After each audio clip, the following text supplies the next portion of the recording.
Hello मेरे प्यारे बच्चों, तो कैसे हो आप सब लोग। आई होप कि सब अच्छे हैं, मजे मार रहे हैं, पढ़ाई कर रहे हैं। आज हम करने वाले एक्सरसाइज 5.3 का क्वेश्चन नंबर फर्स्ट का फोर्थ, और इस क्वेश्चन के बाद हमारा क्वेश्चन नंबर जो फर्स्ट है वो हो जाएगा कंप्लीट, है ना।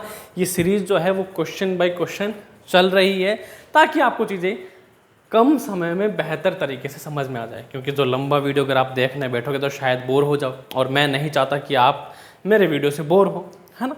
तो चाहता हूँ कि हर एक चीज़ आपको छोटी छोटी बारीकी से अच्छे से समझ में आए, है ना। मेरा जो मकसद है वो आपको मैथ्स में पारंगत कर देना है, चाहे आप वीक हो चाहे कितने ही इंटेलिजेंट हो। जो भी देख रहा है वो कुछ ना कुछ यहाँ से सीख के ही जाएगा। सो क्वेश्चन नंबर थर्ड में क्या पूछ रहे हैं हमसे कि भैया 1/15, 1/12, 1/10 से लेकर 11 पदों का हमें क्या करना है, योग ज्ञात करना है। तो योग के लिए हमें फॉर्मूला तो बेटा याद करवा दिया दीपक सर ने, है ना। 5.1 के फर्स्ट पॉइंट के फर्स्ट क्वेश्चन से शुरू हुए थे, अब तक फॉर्मूला याद करवा रहे हैं। तो फॉर्मूला तो दिल दिमाग जहन जिगर सब में बैठ चुका है, उसकी कोई टेंशन नहीं है। अब इसका ट्रिक तो क्या है, तरीका ही है करने का, है ना। मैथ्स में कोई ट्रिक नहीं होती, ट्रिक रीजनिंग में होती है। तो देखो हमें क्या चाहिए, हमारा जो फॉर्मूला है वो देखो पहले होता कैसा है सबको पता है। तो फॉर्मूला कुछ इस तरह से कि भैया एस एन बराबर n/2 bracket 2a plus n-1 into D, और ये ब्रैकेट 1। ये क्या है, ये पदों के योग का फॉर्मूला है, भूलना मत। पदों के योग का सूत्र है किसकी, समांतर श्रेणी के पदों का योग का सूत्र है। करेक्ट, इतना हो गया। अब इसके बाद बात करें कि फॉर्मूले में जो चीजें पूछी गई हमसे क्या हमारे पास वो हैं। यदि हैं तो हम मिलियनियर बिलियनियर हैं, अगर नहीं है तो फिर हम नहीं हैं। तो देखो हमसे पूछा है एस, मतलब सब टोटल लगाया है एन की वैल्यू हमारे पास है, कहाँ है, ये रही। ये क्या होता है हमारा एन होता है बटा 2 है, 2a की वैल्यू हमारे पास 1/15 है, n हमारे पास है 1 है, और d होता है सार्वंतर। बताया मैंने आपको d निकालने का फॉर्मूला बड़ा ही प्यारा है कि देखो d जिसको हम सर्वांतर बोलते हैं वो होता है a2 माइनस a1। बस इतना फॉर्मूला है, वो आपको याद रख लेना है, बस आप इसमें पारंगत हो गए, ठीक है।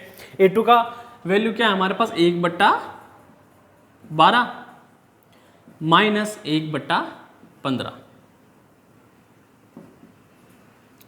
क्या कर लो, क्रॉस मल्टीप्लिकेशन कर लो, एलसीएम ले लो। तो देखो सिंपल सी ट्रिक है जो मैं बच्चों को सिखाता हूँ और बहुत जल्दी समझ में आती है। क्या करना है हमें पहले इन दोनों को आपस में गुणा करना है। तो 15 एकम 15 हो गया, फिर माइनस का निशान, फिर इन दोनों को आपस में गुणा करो, 12 एकम 12, और बट्टे में क्या है 12 गुणा 15। एक तो ये तरीका है, ठीक है।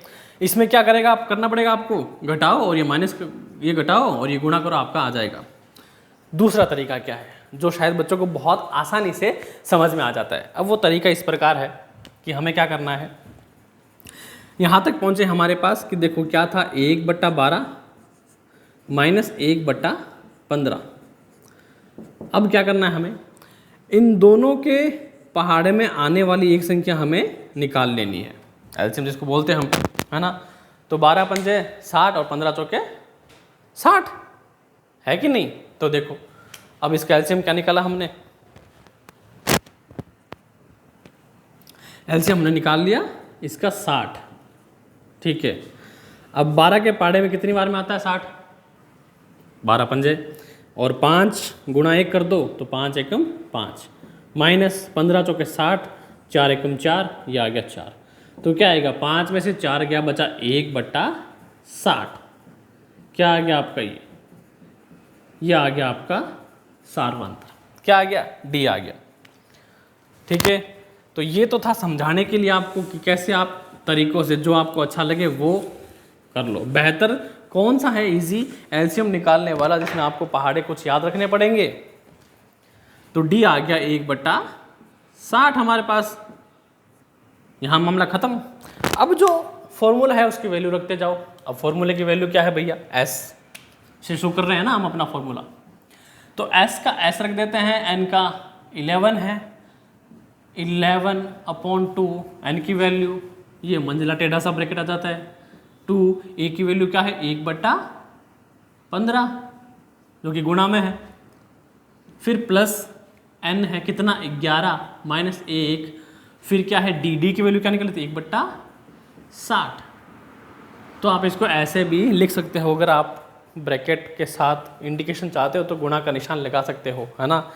यहाँ बताया था मैंने पिछले वीडियो में कि अगर कोई निशान ना हो तो गुणा का निशान होता है वो आप लगा सकते हो, ठीक है। अब देखो सॉल्व करना शुरू करते हैं।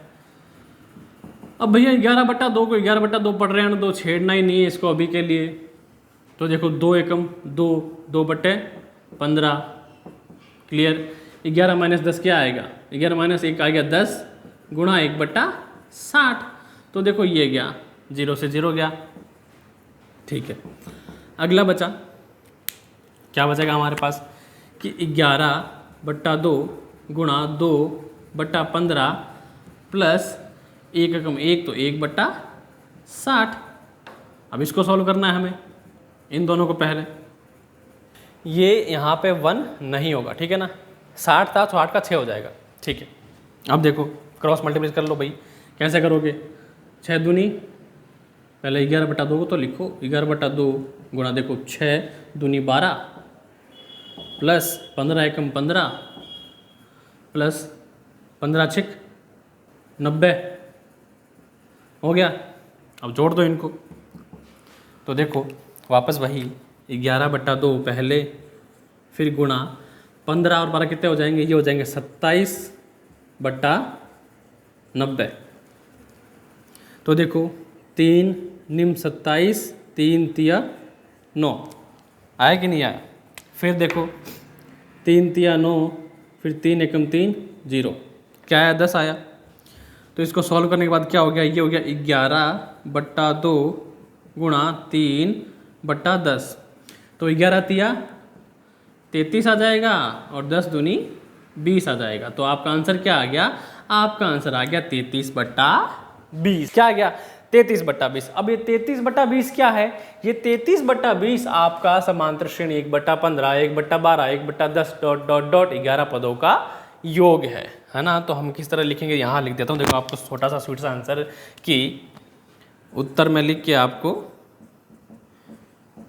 समांतर श्रेणी कौन सी है 1/15, 1/12, 1/10 डॉट डॉट डॉट डॉट 11 पदों का जो आपका योग आ जाएगा, कितना आएगा वो भैया 33/20।